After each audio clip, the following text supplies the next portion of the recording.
السلام علیکم ورحمۃ اللہ وبرکاتہ۔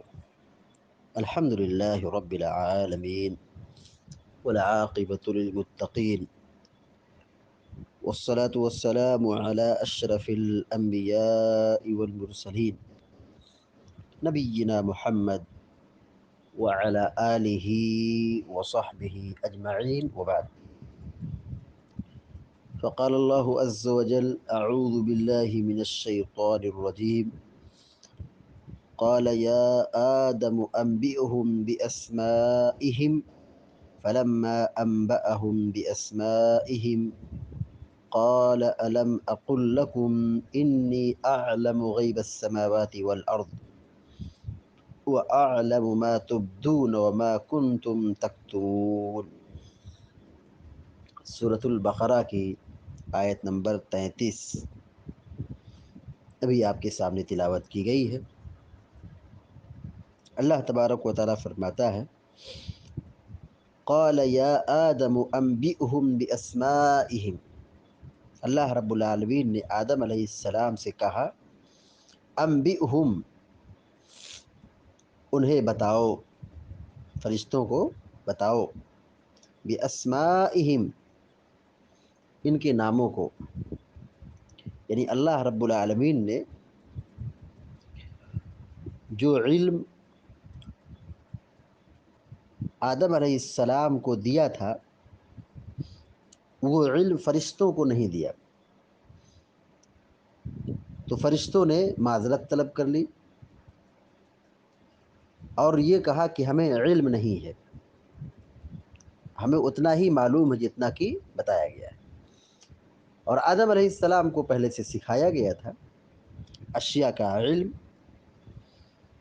تو وہ اس کے بارے میں علم رکھتے تھے۔ اللہ رب العالمین نے آدم علیہ السلام سے کہا ان کو ان کے ناموں کو بتا دو۔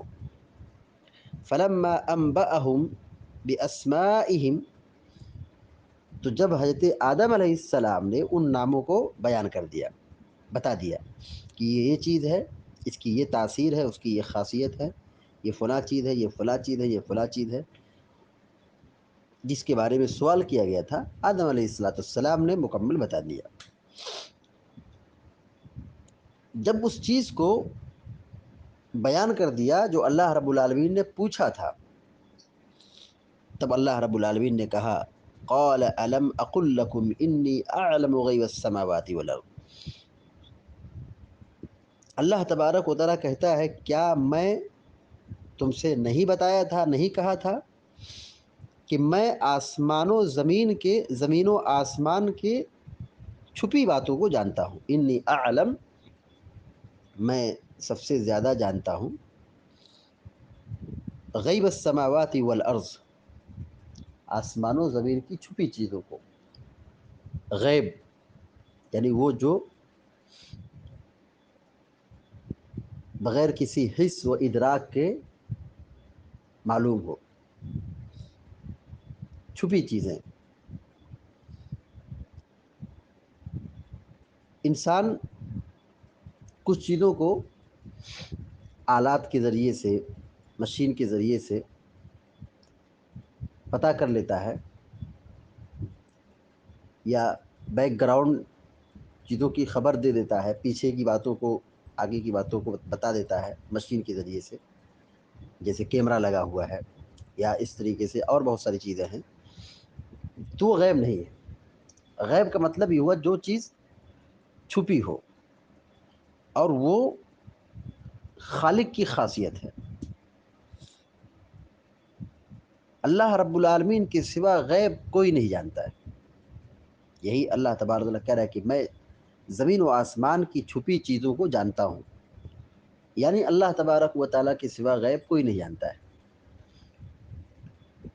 وَأَعْلَمُ مَا تُبْدُونَ وَمَا كُنْتُمْ تَكْتُمُونَ،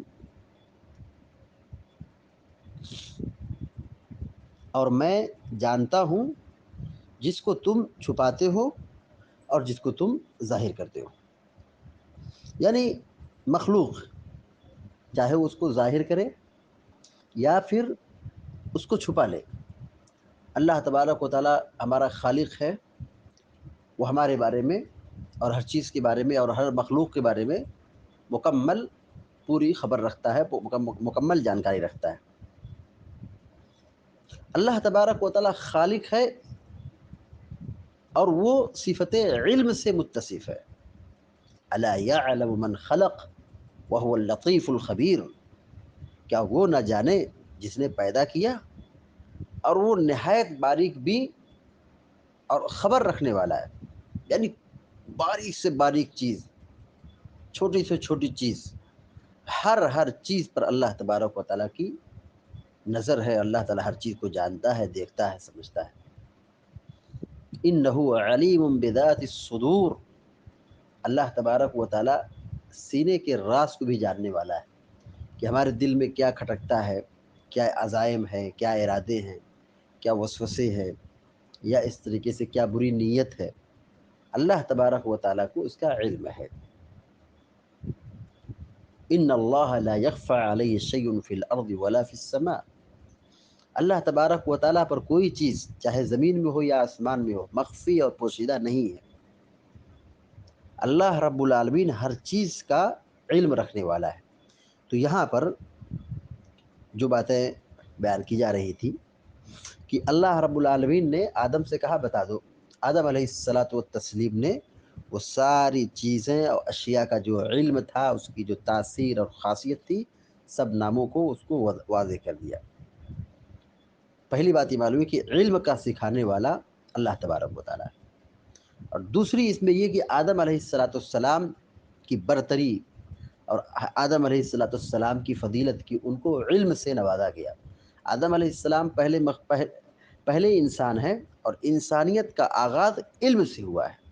یہ انسان کی کمال کی بات ہے، یہ انسان کی خصوصیت ہے کہ شروعات اللہ تبارک و تعالیٰ نے انسانوں کی شروعات علم سے کی ہے۔ تو علم کی اہمیت کیا ہے، علم کا مقام کیا ہے، ہم آدم علیہ الصلاۃ والتسلیم کی تخلیق سے ہم سمجھ سکتے ہیں کہ آدم علیہ الصلاۃ والسلام کو علم سے نوازا گیا۔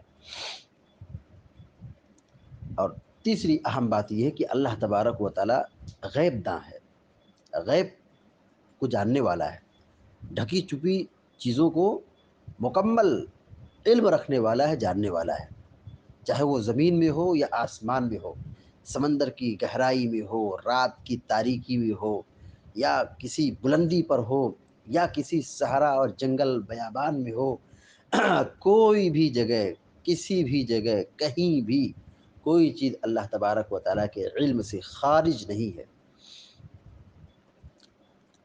اور اللہ تبارک و تعالیٰ ظاہر بھی جانتا ہے، باطن بھی جانتا ہے۔